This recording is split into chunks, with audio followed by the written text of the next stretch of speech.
Pada kesempatan yang berbahagia ini, saya ingin menyampaikan satu hadis yang diriwayatkan oleh Imam Ad-Dailami, di mana Rasulullah Shallallahu Alaihi Wasallam pernah bersabda, "Sittatu asya'in tuhbitul a'mal."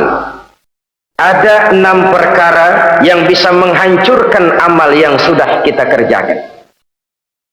Salat yang sudah kita kerjakan itu, zakat yang sudah kita bayarkan itu, haji yang sudah kita tunaikan itu, bisa dihancurkan oleh 6 perkara ini. Nanti di akhirat, pada saat setiap orang menunggu pahala dari ganjaran amal yang ia kerjakan di dunia ini, kita menanti dan menanti, ya Rabb, mana amal kebaikan saya? Mana pahala kebajikan yang saya lakukan? Hasilnya tidak ada. Amal yang kita kerjakan dihancurkan oleh sifat-sifat yang akan kita kemukakan pada pertemuan kali ini. Yang pertama yang bisa menghancurkan amal adalah al-istighalu bi'uyubil khalqi. Orang yang terlalu sibuk mencari-cari aib dan kekurangan pada diri orang lain. Habis waktunya hanya untuk mengorek-ngorek celah orang, sementara ia lupa pada aib dan celah dirinya sendiri. Sifat seperti ini menghancurkan amal yang sudah kita kerjakan. Sedangkan baginda Nabi mengajarkan, tuba liman syaghalahu aibuhu an uyubin nas. Beruntunglah orang yang kekurangan pada dirinya menyebabkan dia sibuk sampai ia tidak sempat mencari-cari aib dan kekurangan pada diri orang lain. Saudara-saudara kaum muslimin rahimakumullah, sibuk mencari aib orang tentu bukan dengan tujuan positif. Latar belakangnya kadang-kadang karena jealous, karena hasud, kecemburuan sosial. Sore, pagi, siang, malam kita korek-korek kesalahan orang dengan target hancur martabatnya, jatuh kehormatan dirinya, hilang nama baiknya, dilupakan dan terisolir dari tengah-tengah masyarakat. Perbuatan yang demikian sungguh terlalu amat sangat kejam. Salat kita, puasa kita, haji kita bisa dihancurkan jikalau kita terlalu sibuk mencari-cari aib orang lain. Muslim dengan muslim itu bersaudara. Kalau kita menganggap muslim yang lain adalah saudara kita, maka aibnya adalah aib kita, kekurangannya juga adalah kekurangan kita. Pada saat kita melihat pada dirinya terdapat kekurangan, tugas kitalah menutupi. Ini yang dijamin oleh Nabi, man satara musliman satarahullahu fid dunya wal akhirah. Siapa yang menutupi aib dan celah orang-orang beriman, Allah akan menutupi aib dan celahnya di hari akhirat nanti. Zaman sekarang, zaman gosip. Zaman sekarang, zaman isu. Sehingga hal yang 1 meter pun dapat jadi 5 meter. Yang 5 meter dapat saja menjadi 10 meter. Kita sibuk membumbui hal-hal yang kita tidak tahu duduk perkara yang sebenarnya. Bahkan lebih celaka, kadang-kadang kita malah sok tahu, memberikan vonis dari sudut pandang kita sendiri. Adalah tidak bijaksana jika kita mengukur baju orang lain dengan badan sendiri. Baju orang lain kita ukur pakai badan kita, tentu saja enggak pas. Begitulah, terlalu sibuk mencari-cari aib orang lain menghancurkan amal ibadah yang sudah kita kerjakan. Na'udzubillah summa na'udzubillah. Kadang-kadang hadir majelis taklim di pengajian, ngaji setengah jam, ngomongin orang 2 jam setengah.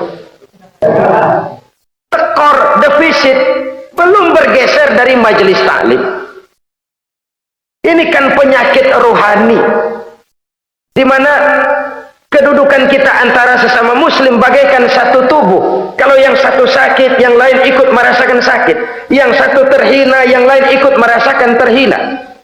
Jadi pada saat kita melihat aib orang lain, kita ceritakan di mana-mana, kita bongkar di mana-mana, tentu satu hal yang jelas, kita tidak senang kepada orang itu. Kita tidak senang kepada orang itu. Dan kalau sudah tidak senang, maka fungsi persaudaraan bisa berubah menjadi permusuhan. Oleh sebab itu, kalau ada dua orang berselisih, boleh kita bohong untuk mendamaikan dua orang tadi. Misalnya si A sama si B berantem nih, jengkel, marah-marahan. Saudara datang ke rumah si A, saya dengar kamu lagi marahan sama B. Iya itu si B, kurang ajar. Bangsat, bajingan, tengik. Pokoknya kalau ketemu, awas. Saya kira sih nggak begitu. Tadi saya ketemu B, dia bilang malah kangen sama sampean. Dia pengen ketemu. Ingat masa lalu zaman sebantal berdua, sebatang rokok berdua. Dia kangen pengen ketemu. Padahal si B nggak ngomong apa-apa sama saya. Saya olah sedemikian rupa sampai si A tenang. Tenang, saya datang ke rumah B. B, katanya kamu lagi marahan sama si A. Iya tuh, unyuk, monyet. Udahlah, pokoknya kalau ketemu dia saya hantam habis. Barusan saya ketemu si A, dia bilang pengen ketemu ente, pengen ngobrol kayak dulu, mengembalikan keharmonisan yang hilang, mengembalikan kehangatan persaudaraan yang lenyap. Si A tenang, si B adem. Kenapa? Karena bohong saya. Kesana saya ademin, kesini saya ademin. Jenis bohong seperti ini berpahala. Kenapa? Tujuannya mendamaikan orang yang sedang berselisih. Tapi kan orang bermental seperti ini jarang. Yang banyak kan tukang kompor sekarang. Taruh angetin sini, angetin, muruk deh. Datang sama A, lu marahan sama B. Iya, gua kesel banget sama B. Emang, diemang-emangin. Udah dah, pokoknya gua mah kalau jadi elo takut sama si B, gua buka celana, gua pakai rok deh. Si A panas, datang ke rumah B, komporin lagi. Dua-duanya panas, koslet, terjadi perkelahian, biang iblisnya tukang kompornya. Sampai untuk mendamaikan dua orang yang berselisih, diizinkan berdusta. Kenapa? Prinsip Islam itu islah, mencari jalan damai, bukan mengeruhkan suasana. Inilah realitas di tengah-tengah masyarakat. Enakan ngomporin daripada nyiramin, enakan manasin daripada mendamaikan dua orang yang sedang berselisih. Apalagi kalau kita punya kepentingan, main nimbrung aja kayak toge. Kagak ngerti urusan, nyampur aja nyampur. Toge kan begitu, toge ada laksa nimbrung, ada gado-gado ngikut, ada kredok masuk. Kagak ngerti juntrungan masalah, main nyampur aja nyampur. Ini kan tidak objektif namanya. Nah, mental seperti ini, wah, sholatnya khusyuk, zakat bayar, sedekah iya, tapi kalau suka cari-cari aib orang, jembreng kesalahan orang di mana-mana, sholatnya, puasanya, hajinya bisa dihancurkan oleh mental yang seperti ini. Jangan bangga-bangga, sholat saya sudah banyak, puasa saya hebat, mantap, haji saya tiap tahun mondar-mandir ke Mekah. Tapi kalau mental seperti ini masih ada, waspadalah. Amal yang kita kerjakan bisa hancur oleh mental, sikap mental kita sendiri. Ini yang pertama. Yang bisa menghancurkan amal, terlalu sibuk mencari-cari aib orang lain.